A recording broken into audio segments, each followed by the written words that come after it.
حضرت ابو ذر غفاری نبی علیہ الصلوۃ والسلام نے ان کو فرمایا تو کلیا ہی رہنا ہے تے تو کلیا ہی مرنا ہے تے تو کلیا ہی اٹھنا ہے. آپ فرماندے سن صبح دا کھا کے شام دا رکھنا بھی شان توکل دے خلاف. ابو ذر غفاری ظاہر بات ہے بہت آپ کی سیرت بڑی اصیلی ہے. ہم نے مدرسے کا نام بھی حضرت ابو ذر غفاری رکھا. آپ مسجد وچ لیٹے ہوئے سن, آپ دی غربت اور آپ دے کپڑے. حضرت عثمان غنی آئے, دیکھا کہ ابو ذر غفاری لیٹے تے انہاں دی کپڑے دی صورت حال یہ ہو جئی. آپ نے اپنے غلام نو بلایا, آپ نے فرمایا جڑے بابا جی لیٹے نا اے پیسے لے جے اے تیرے کو وصول کر لون تے پھر تو آزاد ہے.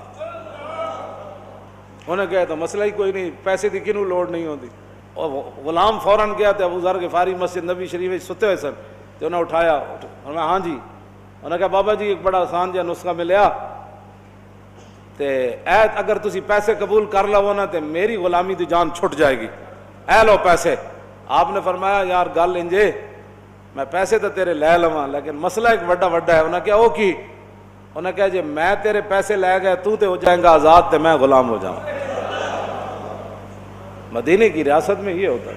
کیوں جی مدینے کی ریاست اگر آپ کو نسخہ چاہیے تو میں آپ کو لکھ کر دے دیتا ہوں 50 صفحے. مدینے کی ریاست کیا تھی؟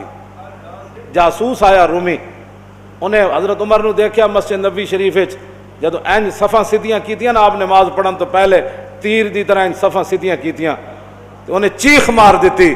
انہیں کہا عمر ہون سلطنت روم زوال تو بغیر نہیں رہ سکتی. اے او قوم ہے جڑے پانی پلان تو ایک دوسرے نال لڑ پیندے سن, تو تیر دی طرح انہوں سیدھیاں کر کے ایک صف وچ کھڑا کر دے. اس واسطے رومی وہ مدینے کی سلطنت جو ہے وہ نہ کوئی تصوری نہ ابھرا تیری تصویر کے بعد.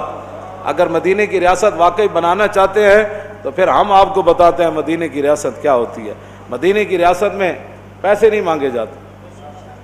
ہاں جی, مدینے کی ریاست میں 25,000 کا لشکر کھڑا ہو سامنے اور روٹی کھانے کے لیے نہ ہو تو مدینے کی ریاست میں کشکول پکڑ کر کسی سے مانگا نہیں جاتا, بلکہ حضور خود 2 پتھر باندھ لیتے ہیں, صحابی ایک پتھر باندھ لیتے ہیں. تو حضور مدینے کی ریاست میں غداروں سے کیا ہوا؟ کیوں جی مدینے کی ریاست میں غداروں سے کیا ہوا؟ بنو قریظہ حضور سے غداری کی اور نبی علیہ الصلوۃ والسلام ابھی حضور نے ایک طرف سے سر اقدس دھویا, جبریل آ گیا, حضور نے حکم دیا چلیے جی, چلے گئے. حضور نے محاصرہ کر لیا بنو قریظہ کا. بنو قریظہ قلعہ بند ہو گئے. نبی علیہ الصلوۃ والسلام نے ان کو کہا نیچے آؤ, نہیں آئے. انہوں نے کہا جی سعد بن معاذ ہمارے بارے میں فیصلہ کرے. کہا جی انہیں مائی دے کوڑے والی حدیث کدھروں کڑ لی, مائی کوڑا سٹن آندی سی. کہ خوف خدا کرو, حضور دی سیرت تے صورت دے بارے جی پوچھنا ہے تو پھر صحابہ کو پوچھو. مدینہ پاک دی ریاست جڑی ہے او دے بارے اس طرح دی گفتگو, صحابہ اگر بوزدل ہن یہ تو اسلام دی بنیاد ہے. جے صحابہ بوزدل ہن تو پھر 1400 سال دلیر کون آیا جڑے سارا دن بلال بن سعد کہندے ہیں ادرکتم یشتدون بین الاغراض ویضحک بعضهم الی بعض فاذا كانوا باللیل كانوا رہبانا. حضرت بلال بن سعد کہندے ہیں میں صحابہ کرام نو زندگی پایا, تابعین کہندے میں صحابہ نو کی ویکھیا, پلاٹ بناندے ویکھیا, کوٹھیاں بناندے ویکھیا, ہاں جی کاروبار کردے ویکھیا. کہندے میں صحابہ کرام نو ویکھیا یشتدون بین الاغراض کہ وہ سارا دن نیزہ بازی کردے سے, ویضحک بعضهم الی بعض ایک دوسرے نو ہساندے سن. جان دیو جی تسی اتنا تہاڈا تے نشانہ ہی کوئی نہیں بادشاہ, اے ویکھو میں ہن نشانہ مار. تے کہندے دیہاڑی تے یشتدون بین الاغراض, دیہاڑی تے نیزہ بازی تے نشانہ بازی کردے سن. تے فیضا کانو باللیل کانو رہبانا, رات پیندی تے کیبلاں کھول کے بیٹھ جاندے سن, موبائلاں نہ کھیڈدے سن. کیوں جی جیڑی قوم ساری رات دیہاڑی موبائلاں نہ کھیڈدی ہوے انہاں نو حق بندا ہے صحابہ دے بارے لب کشائی کرے؟ انہیں کہا جدو رات پہندی پھر کی ہوندا, صحابہ سو جاندے لمبی تان کے. انہیں کہا نا فیضا کانو باللیل کانو رہبانا, دیہاڑی تے نشانہ بازی تے تلوار نہ کھیڈ دے سن کہ ہن لڑنا جے اس کیسر و کسر ایویں فتح ہونا ہے. تے کہندے جدو رات پہندی تے انج اللہ دے سامنے کھڑے ہوندے سن جیسے انہاں نو دنیا دا پتہ ہی کوئی نہیں. جے صحابہ بوزدل ہن نا تے پھر کائنات وچ بہادر کوئی نہیں ہو سکتا. تو گل کتھے جا کیتی؟ جے صحابہ لٹ مار کیتی تے جن اپنے حق بھی نہیں لے انہاں کسے دا حق لینا سی. گل کرو گے کرنے والی کیوں جی کتنے تو جا کے گل کی تھی؟ یہ تو اسلام دیا بنیاداں تے جڑا اسلام دی بنیاد ہی جڑی لٹ مارتے ہوئے تے یا اسلام دی بنیاد ہی بزدلی ہوتے ہوئے دس اس عمارت دا کی بنے گا؟ نہ نہ نہ نہ اس دھرتی پیدا کیتا انہاں جان نصارا ورگا اور نہ کوئی ہویا نہ کوئی ہو سی انہاں چاراں یاراں ورگا۔ یہ کوئی باتیں کرنے والی جو تم کر رہے ہو، اور پھر یعنی کسے دا رک جاؤ کدھرے؟ جڑا کام کیتا وہ کم کرو اپنا، جڑا جس واسطے تانوں لایا گیا، تانوں یہ کرسیاں دتیاں گئیاں انو کم کرو جڑے کماں واسطے، اور بارڈر کھول دیو تاکہ سکھاں نوں اور آزادی ہو جائے، سکھاں دی آڑ وچ مرزائیت نوں اور آزادی ہو جائے، اور بارڈر کھولو۔ اے پاکستان تواڈے کہن نال خراب نہیں ہو سکدا، ایدیاں بنیاداں وچ شہیداں دا خون ہے تے ایدے کلمہ طیبہ تے اے قائم ہویا۔ ہاں جتنی بھی کوئی سازشاں کرے گا وہ ذلیل ضرور ہوئے گا۔ ہاں جتنا مرضی کوئی کسی اور نو اگے لینا چاہے، حضور دے دشمناں نو تے حضور دی ختم نبوت دے دشمناں نو تے جناب لبرلاں نو تے لینا چاہے، انج نہیں ہونا۔ اور کسی ملک وچ لبرل کامیاب ہو سکدے ہیں، اور کسی ملک وچ گند مچا سکدے ہیں۔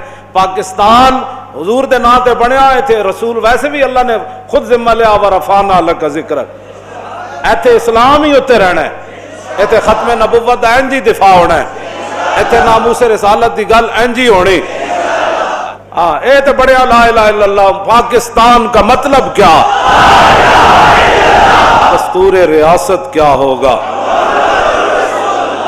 تم ان کے بارے میں کہتے ہو کہ وہ نعوذ باللہ بزدل تھے۔ میں نے جو آیتیں پڑھی ہیں غزوہ احد شریف کے بارے میں، الذین استجابوا للہ والرسول من بعد ما اصابهم القرح للذین احسنوا منهم واتقوا اجر عظیم الذین قال لهم الناس ان الناس قد جمعوا لكم فاخشوهم فزادهم ایمانا وقالوا حسبنا اللہ ونعم الوکیل۔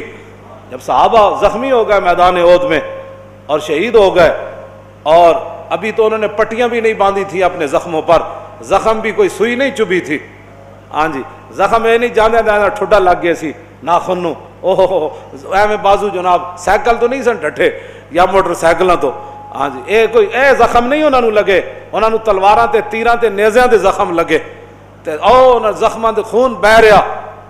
تے پھر رسول اللہ نو اطلاع آئی کہ مشرکین مکہ راستے چو پھر واپس آ رہے، انہاں کہا یار بڑا موقع سی مسلمانوں دے اوتے حملہ سی کیتا ہے، نعوذ باللہ اج تے اسی اور نقصان پہنچا سکدے سی، اسی کیوں واپس آیا؟ انہاں ارادہ کیتا پھر مدینہ پاک تے حملہ کرن دا۔ ادھر اطلاع رسول اللہ نو غلاماں نے دے دیتی، حضور وہ پھر غلط ارادہ رکھ دین، حضور نے صحابہ نو زخمی خون بہ رہا ہے، بازو لٹکے ہوئے، جنہاں دے شل ہو گئے، سر پھٹے ہوئے، پھر حضور نے سارے نو بلایا، فرمایا بھائی سنا ہے 3000 کا لشکر پھر مدینہ پاک کی طرف لوٹنے لگا ہے، تو کیا مشورہ ہے؟ عرض کی حضور ان زخموں کی کیا حیثیت ہے؟ حکم دے دیتے ہم چلتے ہیں کہ معلوم میرے الذین استجابوا للہ والرسول، میرے حبیب کیوں جائے تواڈے غلامن یہ پھر حاضر ہو گئے اللہ رسول کے بلانے پر، اور ان کو کہا گیا آگے تمہارا کتنا نقصان ہوا۔ الذین قال لهم الناس ان الناس قد جمعوا لكم فاخشوهم، انہوں نے کہا باز آ جاؤ، اگے بھی تو 3000 تواڈا اتنا نقصان کر گئے تے پھر ہن نہ باہر نکلنا۔ اللہ تعالیٰ فرماتا ہے جب ان کو یہ دھمکی دی گئی نا تو پھر فزادہم ایمانا، جب ان کو دھمکی دی گئی کہ بھائی ڈرو، اور دوبارہ جو ہے وہ الذین قال لهم الناس ان الناس قد جمعوا لكم فاخشوهم، جب ان کو کہا گیا کہ تمہارے او بندے جمع ہوئے تمہیں پھر مارنے کے لیے، تو اس دھمکی کے اندر کیا ہو؟ فزادہم ایمانا، ان کے ایمان تو پہلے بھی پہاڑوں سے زیادہ ان کے دلوں میں، ہاں جی اعظم من الجبل۔ حضرت عبداللہ بن عمر فرمانے صحابہ ہستے ضرور ہے لیکن انہوں دے سینے جڑا ایمان ہے وہ پہاڑاں نالوں بھی بلند و بالا سی، پہلے ہی انہوں دے ایمان دا پہاڑاں نالوں بھی بلند سی، لیکن اللہ تعالیٰ فرماتا ہے فزادہم ایمانا، کیوں جی؟ اس دھمکی نے ان کے ایمان کے اندر اور جوش پیدا کر دی۔ میدان خندق ہنالک ابتلی، تم صحابہ کے بارے میں کہتے ہو ہنالک ابتلی المومنون، کیا جی؟ وزلزلوا وبلغت القلوب الحناجر وتظنون باللہ الظنون۔ میرے حبیب اس خندق دے موقع تے تواڈے غلاماں تو دل اے جڑی نالی نا سانس والی یا روٹی والی یہ بڑی تنگ جئی، دل وڈا سارا ہوندا، تے اللہ تعالیٰ نے فرمایا میرے حبیب وبلغت القلوب الحناجر وتظنون باللہ الظنون، میرے حبیب